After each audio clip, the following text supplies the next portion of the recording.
Subscribe कीजिए कुंडलिनी जागरण को और प्रेस कीजिए बेल आइकन को, जिससे कि आपको मिल सके हमारी लेटेस्ट वीडियो सबसे पहले। सत्य को खोजने वाले आप सब साधकों को हमारा नमस्कार।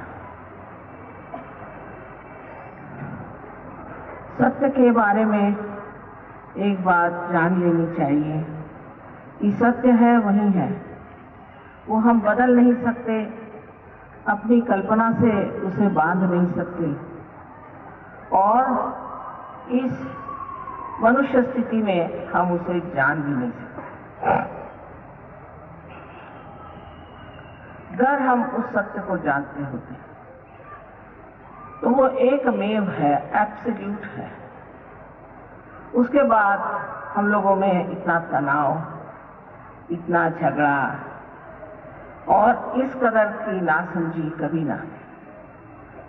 सब संतों ने, चाहे वो हिंदुस्तान में हो, चाहे किसी और प्रदेश में हो, सब ने सत्य को जाना था और सब ने एक ही बात कही थी।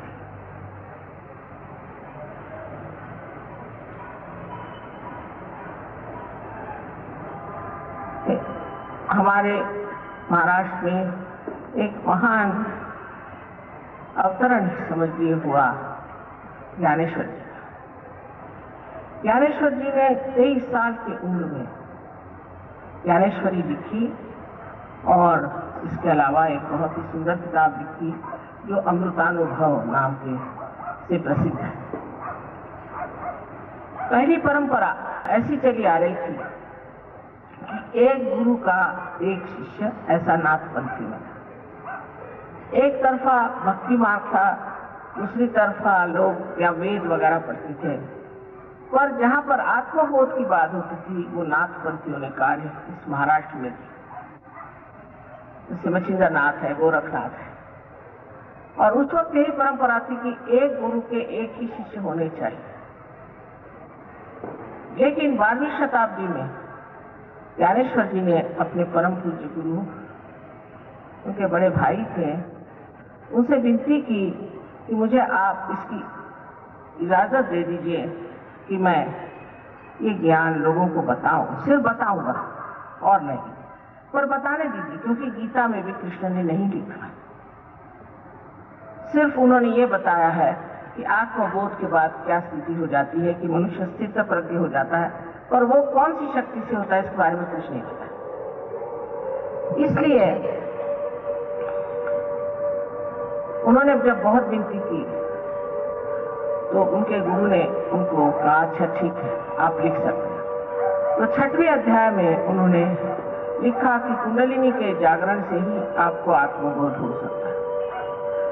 वैसे तो 6वीं शताब्दी में आदि शंकराचार्य और 14 वर्ष पहले मार्कंडेय आदि लोगों ने भी कुंडलिनी का वर्णन किया होता, कुंडलिनी के बारे में बहुत कुछ लिखा था। किंतु बाद में जो लोग धर्म के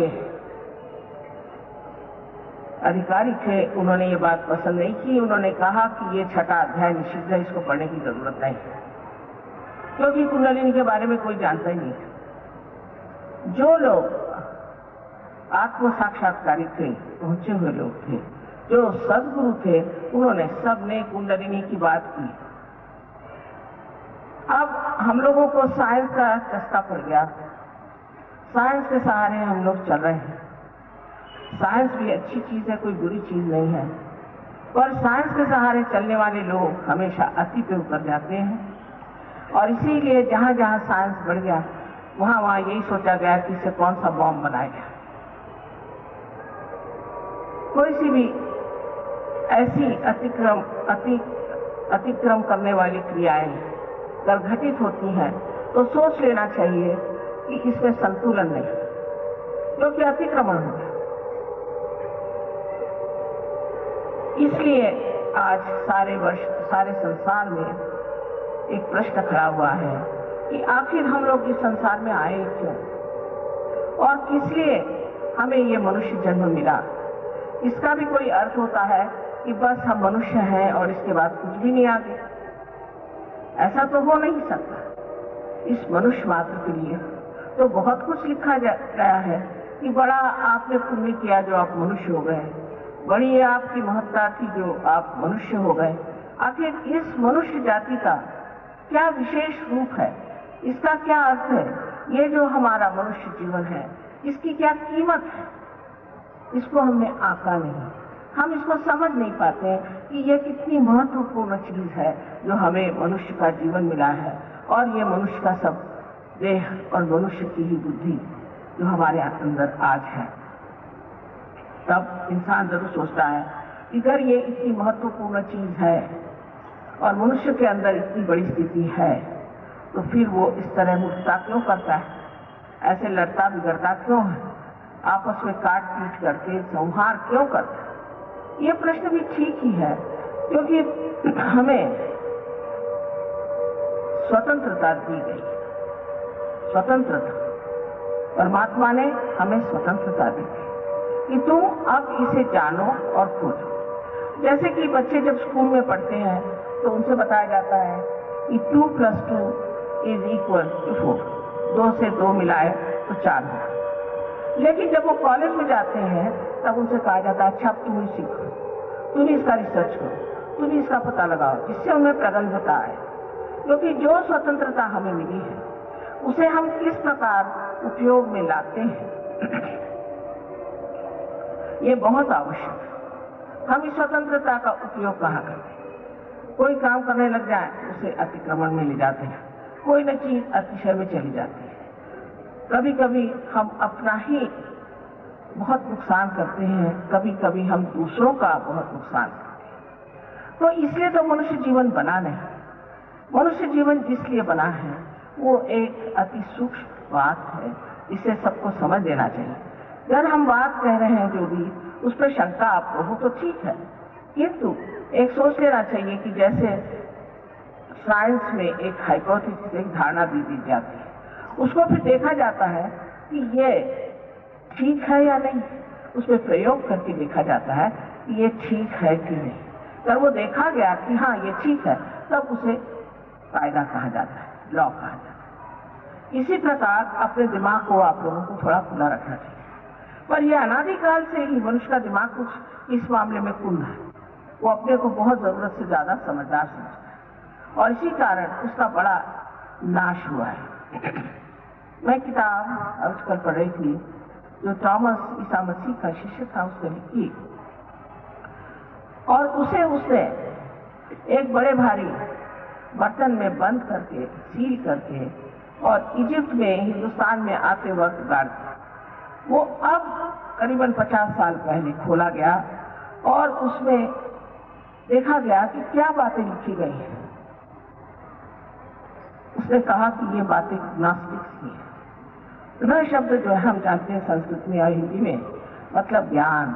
ज्ञान जो कि किताबों से नहीं मिलता, लेकिन जो अनुभव से मिलता है, जो अनुभव सिद्ध है, जो प्रमाण सिद्ध है, वो ज्ञान, इसकी बात उन्होंने की।